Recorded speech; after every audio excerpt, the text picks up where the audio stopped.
Today, I'm gonna make y'all spend some money. If you're into that whole anti-haul, de-influencing stuff that's going around on the internet for whatever reason, this video might not be for you.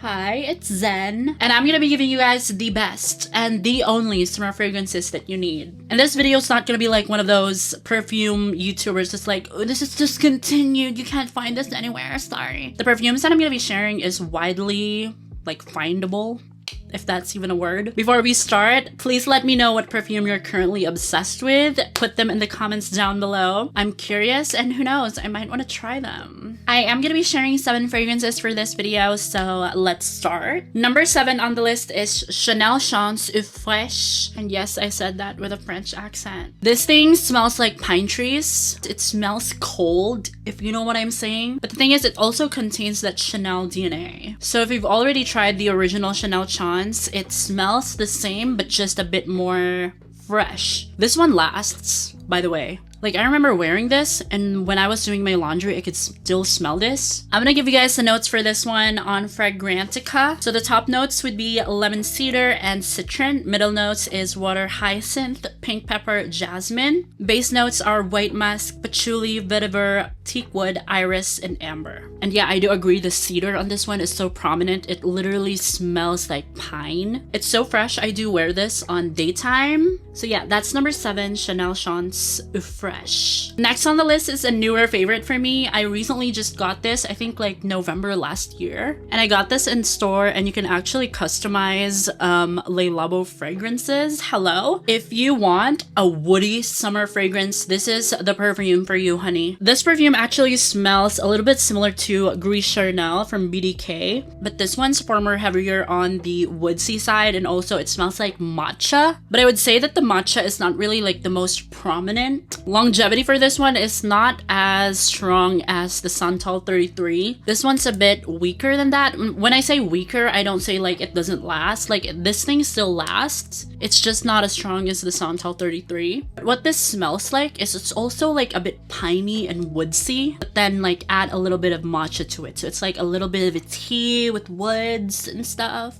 I was wearing this inside an elevator, and an older, like, middle-aged man literally smelled this, and he was like, that smells so peculiar and sophisticated. I was like, oh, do you need a sugar baby? But yeah, in terms of scent profile, this is very niche. This is something that you don't smell every day. This is the sophisticated baddie that just does not care. And she wears leather during summer, because who cares?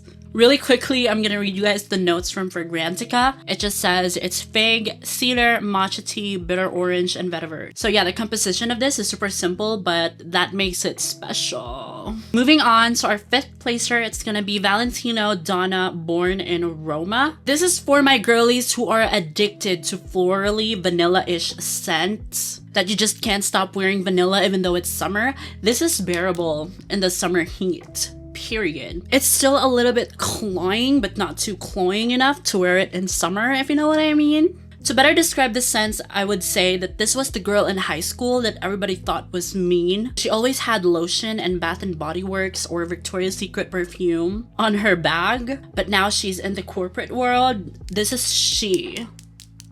This is she.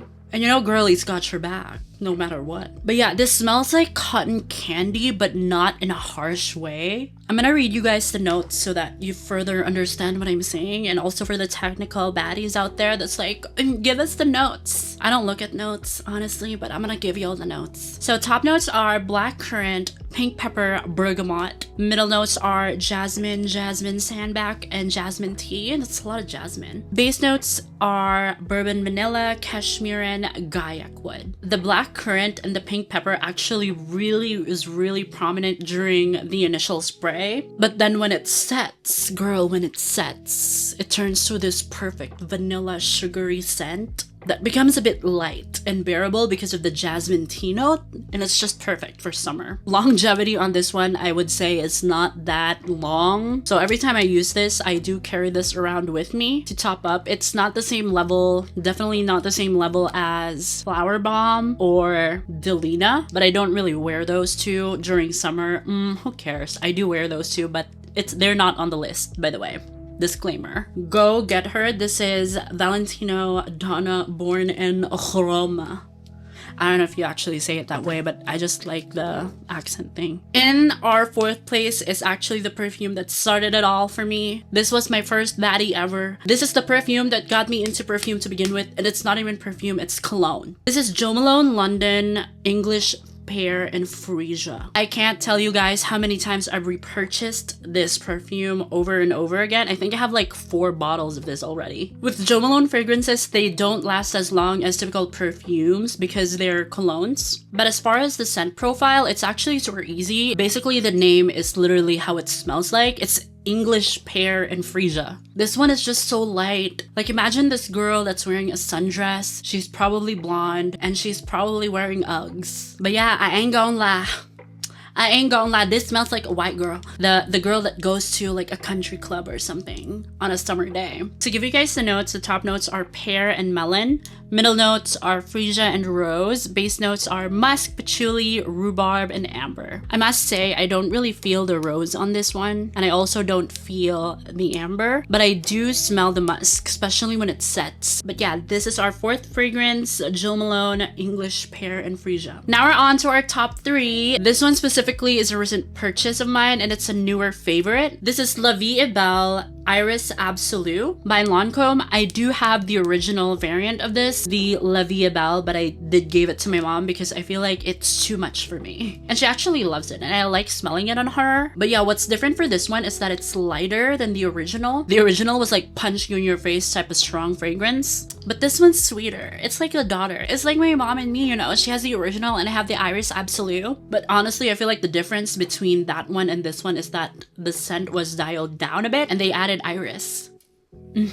That's it. Longevity on this one, I would say, is a bit less than the original. The original was like, I don't know, it lasts a millennia, I think. This one actually has good longevity. I don't have any complaints about it. So here are the notes. The top notes are blackcurrant, fig, orange blossom. Middle notes is orange blossom, jasmine, and then base notes is iris, gourmand, accord, and patchouli. But yeah, even with the original variant of this, it's very orange blossom heavy. But with this one, it just has iris. So yeah. Now on to my second spot. This was on my first perfume video and it's still here because this is my freaking favorite. I've been through like 3 bottles or 4 bottles already. And this is the Chanel Chance Tendre. I do have the EDP version of it, but I feel like this is better in my opinion. I don't even know why I bought this. But yeah, if you're looking to buying the Chanel Chance Tendre, I would rather get the EDT. It's almost a common understanding that if it's EDP, it's stronger and it has more projection and it lasts longer. But for this line in specific, I feel like this performs better than the EDP. It just smells clean. It smells like after a fresh shower. Now, even though those 2 terms are overused, that doesn't make this cheap because this actually smells like a luxurious clean girl. Performance on this one is not as good. It's not as good as the original Chance or the Eau Fraiche, even though they're both EDTs. Tendre lasts,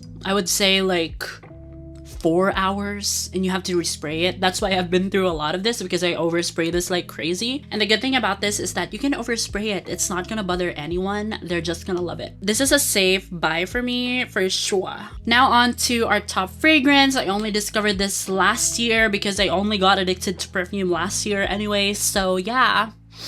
There's that. On our first place is Burberry Her EDP. I do hear a lot of people say that it's a bit plasticky, like it's like that cheap knockoff Barbie dolls that you can find at like discount stores or something. But the thing is, it does smell that way and it's fine. It smells like that in a good way. I know that's hard to like explain. I also hear a lot of people say that this smells like Baccarat Rouge 540, and I do agree. It smells like Baccarat Rouge 540 but like floralized, and it also has these strawberry notes. I would say that I would rather wear this over the Baccarat Rouge 540 during summer because this is lighter. Top notes are strawberry, raspberry, blackberry, sour cherry, blackcurrant, mandarin orange, and lemon. Middle notes are violet, jasmine, Base notes are musk, vanilla, cashmere, and woody notes, amber, oak moss, patchouli. The lasting power on this one is crazy. I know the lasting power of the Baccarat Rouge is good. I would say that this is better in my opinion. I feel like the original Baccarat Rouge comes and go and it's not super consistent. This one is consistent. You can smell this all throughout. You don't have to worry of not smelling it. This one is super consistent. You don't have to worry about that. But yeah, if you want to wear Baccarat Rouge for summer and you feel like it's too cloying, wear this one. But yeah, that's my top 7 perfumes that I wear for summer. I hope you guys resonated with this and I hope that you spend your money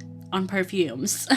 But yeah, if you made it this far to the video, please comment what perfume you're wearing and how it makes you feel. You know, because I can say for myself that some perfume really make me feel strong. Like if I'm wearing that Baccarat Rouge 540 X-Trite, girl, I'm unstoppable. I don't even know who you are at this point. But yeah, I hope you guys love the video. Like and subscribe and I'll see you on the next one. Bye!